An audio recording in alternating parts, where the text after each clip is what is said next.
How do the results of this presidential election reflect the will of the people, since more people voted for Hillary Clinton than for Donald Trump? And as the votes continue to be counted, we see that in 2016, like in the year 2000, the Democratic presidential candidate received more votes in the popular vote, but ultimately lost the electoral vote. This is a screenshot from the New York Times election tracker earlier today.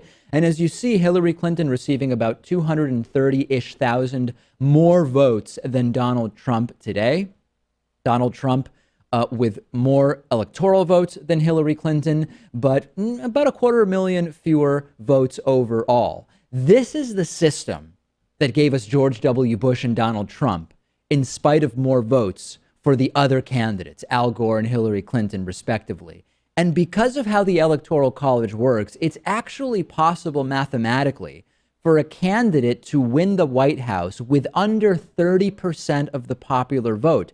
Danielle Kurtzleben from NPR recently reported on this. We must abolish this ridiculous system. Now, right-wing nuts are going to email me, Pat, and they're going to say, David, you're saying that because Hillary lost the election and you just want to help Democrats. Well, no, that's why I'm reminding you about it today. But I've been saying this for years. I've been talking about it for nearly 20 years since I learned about this harebrained system in middle school. The Electoral College was established in 1787. And there's a couple reasons why it was established. One of which was to put the power of the election officially in the hands of electors, who I guess might be more trustworthy conceivably than a national popular vote, and sort of create these 51 mini elections. And another big part of it was when you take away the popular vote as the deciding barometer for elections, you take power away from population centers. Because if you have a national popular vote, candidates are going to go where there are more people. They're going to go to the big cities and they're going to ignore more rural areas. The problem is that by instituting the electoral vote and setting up this primary system that we have, the two elements together have just created an opposite problem where the candidates rarely go to the population centers and all of those who live in cities are by and large ignored. And instead, the candidates focus on arbitrarily important states like Nevada, New Hampshire, Iowa, Nevada, etc. So I understand the idea, Pat, but it's created the exact same problem just for a different group of people. And it's now happened 4 times in American history that the winner of the electoral vote actually lost the popular vote, meaning that less people wanted them to become president. Yeah. But really, it's not a partisan issue. There's usually not much to do about it in Congress. So I don't see it changing anytime soon. I don't either. And I'll talk to you about what would happen for it to change. But I also want to mention one other thing. I mentioned that this electoral college system was established in 1787. We didn't have media that allowed people all over the country to see their candidates if they didn't actually show up in their town. Maybe you would occasionally read about it in a newspaper. I am not less informed about my choice in the 2016 election because I didn't see the candidates speak in person. And that is something that we have to think about.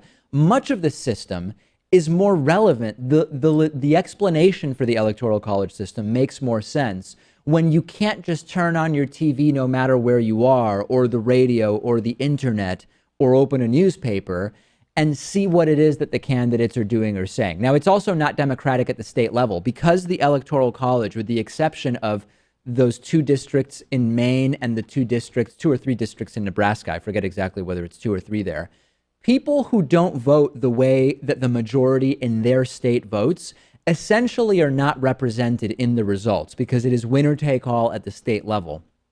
If we switch to a popular vote system, all of a sudden, every vote really does count. And this whole thing of, well, I'll vote third party because my vote won't make a difference because of the state that I'm in, that goes away, Pat, and every vote does count. And people's votes should count equally across the country. But because of the Electoral College, people who live in small states and people who live in swing states actually have a more powerful vote than someone who lives in, say, California. Absolutely. And this is yet another way in which our country is just really messed up, and it would be very difficult to change.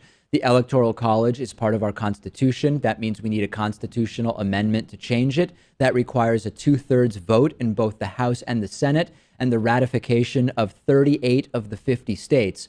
A few efforts have been made to do this. In 34, a vote to abolish the Electoral College failed by 2 votes in the Senate. In 1979, the Senate debated a direct election alternative. That failed 51-48, shy of the 2/3 that it needed. And we've had this thing called the National Popular Vote Interstate Compact. And the idea is get states to commit to supporting electorally whoever wins the popular vote. What this would allow states to do is, if you are in Indiana and Donald Trump wins Indiana, but Hillary Clinton wins the popular vote, Indiana might say, our electors will actually support the winner of the popular vote. Unfortunately, only 11 states combining for 165 electoral votes have sort of conditionally said that they would do this. And of course, this isn't the system that we have. Last thing on this. This is not some crazy unpopular idea. Back in 1948, Gallup surveyed people and asked them, do you want to get rid of the electoral vote system? 56% said, yeah, let's get rid of it. In 1967, that was up to 58%. And in 1968, that was up to 80%, and it didn't happen. If you have 80% support for something in a different era, and that's not enough to get change, Pat, it's going to be going nowhere fast, isn't it? There's this turn now about moving against the elite, and this would be a prime example of how we have to move power back to the voters themselves. No doubt about it. So we've got to get rid of that. We'll be talking about that more next week and coming up, although there are better ways. There are other ways we can also affect future elections. I've talked about how people of all ages, but particularly millennials, are owning cars less and participating more in the sharing economy. And one of the more popular options is Zipcar, which gets you a car when you want it, when you need it. They offer all sorts of cars, SUVs, hybrids, whatever you need. It includes insurance and it includes gas. You just pay for the time that you actually use the car. And you can reserve the car online from your smartphone over the phone. Then you unlock it with your Zip card. Each car share member reduces their personal CO2 emissions by between 1,100 and 1,600 pounds per year. For our audience, Zipcar is offering $25 of free driving credit if you sign up at joinzipcar.com/David.